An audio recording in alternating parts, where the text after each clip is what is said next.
से न टकराओ तो क्या अब भी डायनासोर का आधिपत्य होता है? क्या हमारा अस्तित्व होगा?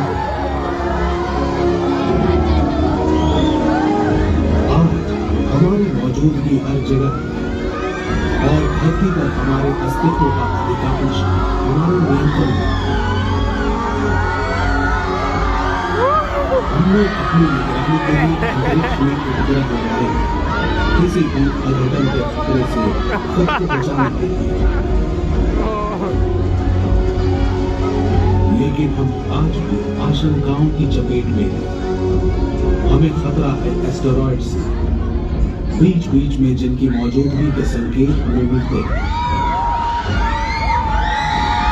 कुछ अरसा पहले ही 20 मीटर का एक ब्लू व्हेल जितना लंबा एस्टेरॉयड तेजी से हमारे उपग्रह के पास से गुजरा।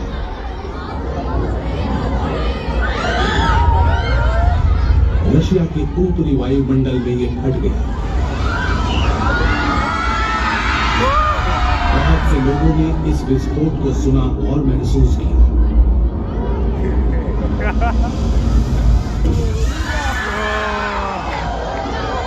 बहुत से लोग घायल भी हुए।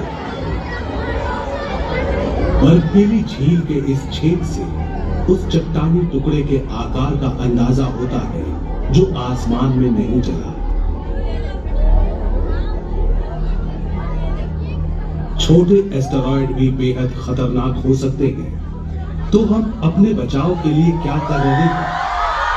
क्या होते हैं ये एस्टेरॉयड?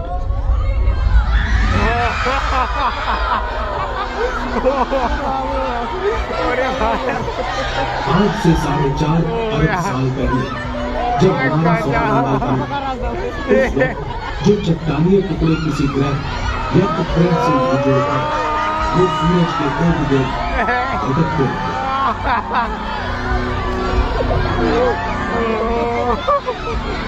भटकने वाले उन्हीं टुकड़ों में से ज्यादातर एस्टेरॉयड बन गए।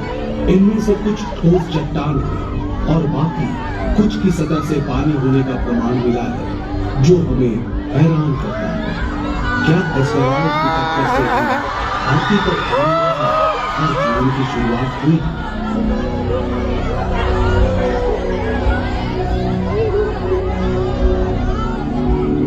ये छोटे कंकर से लेकर विशाल चट्टान के आकार के हो सकते हैं, हमारे चंद्रमा का 1/4 भी। हमने सबसे विशाल एस्टेरॉयड को ढूंढ निकाला है। ये पृथ्वी से टकराव के रास्ते में नहीं आता, लेकिन इस जैसे छोटे एस्टेरॉयड से हमें ज्यादा खतरा है। फुटबॉल के मैदान से भी छोटे, इन्हें खोजना कठिन है, लेकिन हम ढूंढ रहे हैं।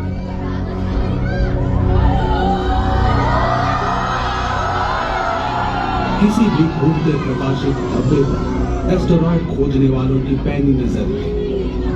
इस काम में सिर्फ धरती के टेलीस्कोप नहीं लगे, बल्कि हमारे अंतरिक्ष में भी टेलीस्कोप लगे हैं, ताकि हमें दूर तक और अधिक साफ दिख सके। जब गवेषकों को कोई एस्टेरॉयड दिख जाता है, एक द्विआयामी मॉडल में एक बिंदु से इसे दर्शाया जाता है और नजर रखी जाती है। ये बताता है कि क्या ये धरती के इतना करीब आएगा कि हम इस पर गौर करें। हम कई दशकों से एस्टेरॉयड पर नजर रख रहे हैं। आज हम जानते हैं कि इनकी संख्या करोड़ों में है। ज्यादातर मंगल और बृहस्पति के बीच के एस्टेरॉयड बेल्ट में सूरज की परिक्रमा करते हैं, लेकिन सभी नहीं। कभी कभी कोई एस्टेरॉयड घूमते हुए इस विशाल गैसीय ग्रह के पास चला है। बृहस्पति का शक्तिशाली गुरुत्वाकर्षण इसे खींचकर बेल्ट से बाहर कर देता है, जैसे कोई विशाल गुलेल।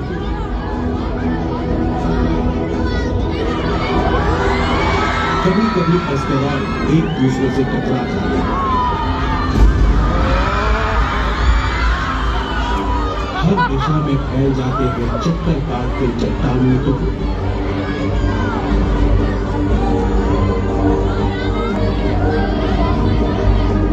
मान लीजिए हमें धरती से टकराव वाली राह पर चलते एस्टेरॉयड का पता चलता है। उम्मीद है कि समय रहते इसे देख लिया जाए और ये अनेकों वर्ष दूर होगा। हमें बचाव करने के लिए उपयुक्त समय मिलेगा। लेकिन एक एस्टेरॉयड को सच में समझने के लिए हमें और भी गौर से देखने की जरूरत है।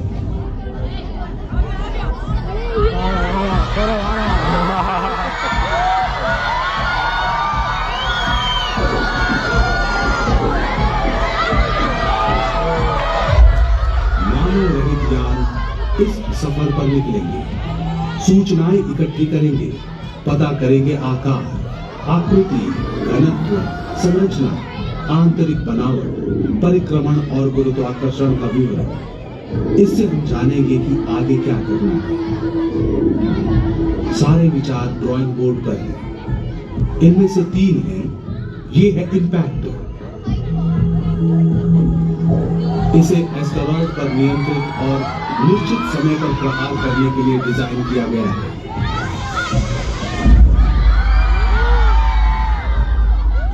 इससे एस्टेरॉयड की गति तथा परिक्रमण पथ बदल जाएगा और ये पृथ्वी से दूर हो जाएगा। जितना अधिक वक्त होगा, प्रहार उतना ही कम लगेगा।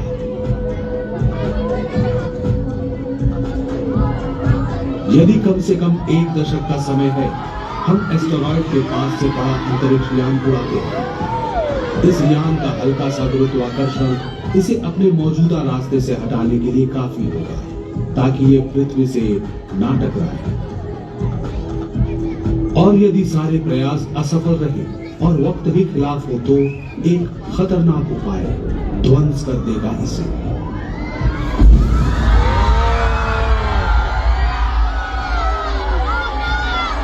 खतरनाक क्योंकि एस्टेरॉयड को ध्वंस करने से इसके कई छोटे टुकड़े हो सकते हैं जो धरती से टकरा सकते हैं। लेकिन आप क्यों हैं यहाँ? एस्टेरॉयड के संभावित चोट से रक्षा करने के लिए तो नहीं, क्योंकि ये काम तो मशीनों का है, इंसानों का नहीं। यदि आप यहाँ हैं, तो वजह है कि आप एक एडवेंचर का हिस्सा हैं।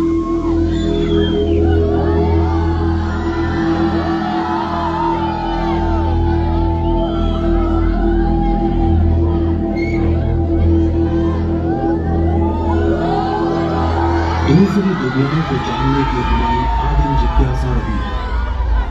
ये हमें ले आई थी चांद पर। आज ये हमें ले चली सौर मंडल के पार। अपने ग्रह से परे जीवन खोजने की जिज्ञासा लिए हमने पहचानी दुनियाओं की सैर की, अनुमान किया कि वहां पानी है। इसी कारण मंगल के बर्फीले ध्रुवों और इसके उपग्रहों में हमारी रुचि जगी।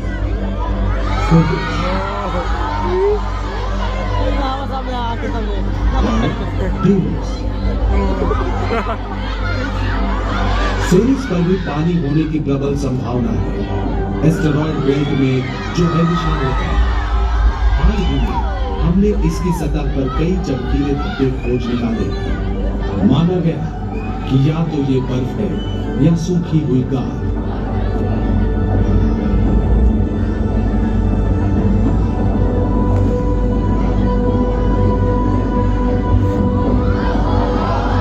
पानी का एक और विशाल संग्रह बृहस्पति के एक उपग्रह यूरोपा पर है।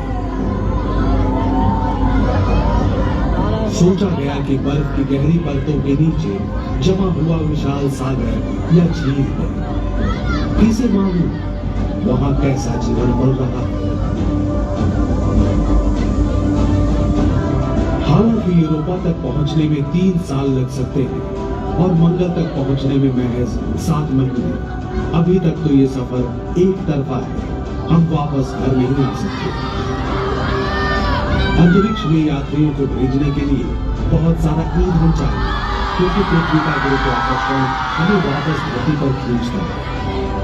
हम जितना ढो सकते हैं दूर की दुनिया से घर वापसी के लिए, उससे ज्यादा ईंधन की जरूरत है। तो फिर समाधान क्या है? अंतरिक्ष में ईंधन भरने का स्टेशन अच्छा विचार है।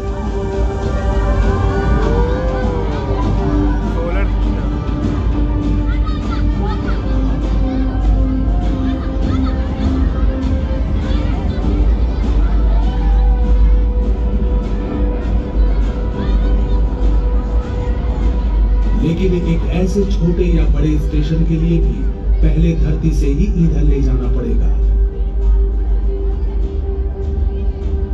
ऐसा करेंगे हम। अगर हमें एस्टेरॉयड से अपना ईंधन नहीं मिल जाता तब। चंद एस्टेरॉयड के भीतर उपयोगी संसाधनों का खजाना है, जैसे कि जल मिश्रित खनिज। इनमें से जल कणों को अलग कर रासायनिक प्रक्रिया द्वारा हाइड्रोजन ईंधन में बदला जा सकता है।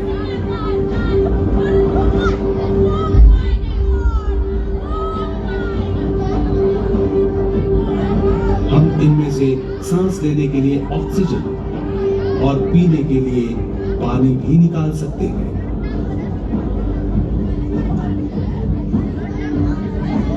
रोबोट इंसान